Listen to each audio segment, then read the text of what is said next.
बीड जिल्ह्यातील परळी मतदारसंघातून सर्वात मोठी अपडेट।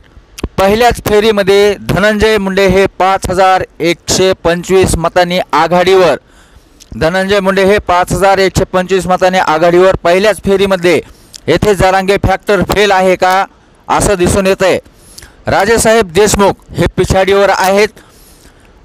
पुढे फेऱ्या होत असताना नक्की काय उलटापालट होतो, कोणत्या फेरीमध्ये कोण मागे येतो, कोण पुढे जातं, पिछाडी आघाडी, आपल्या चॅनलवरती फक्त परळी मतदारसंघातील निकाल दाखवण्यात येणार आहे। चॅनल सोबत राहा। न्यूज तारका फडकी चॅनलला सबस्क्राइब करा, कारण परळीचा महानिकाल धनंजय मुंडे वर्स राजेसाहेब देशमुख हा निकाल तुम्हाला फक्त परळी मतदारसंघातील आपल्या चॅनलवर पाहायला भेटणार आहे।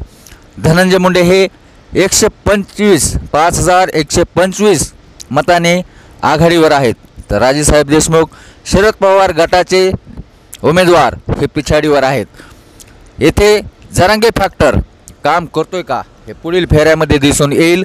सध्या तर धनंजय मुंडे हे पहिल्याच फेरीमध्ये 5000 मतांनी आघाडीवर आहेत।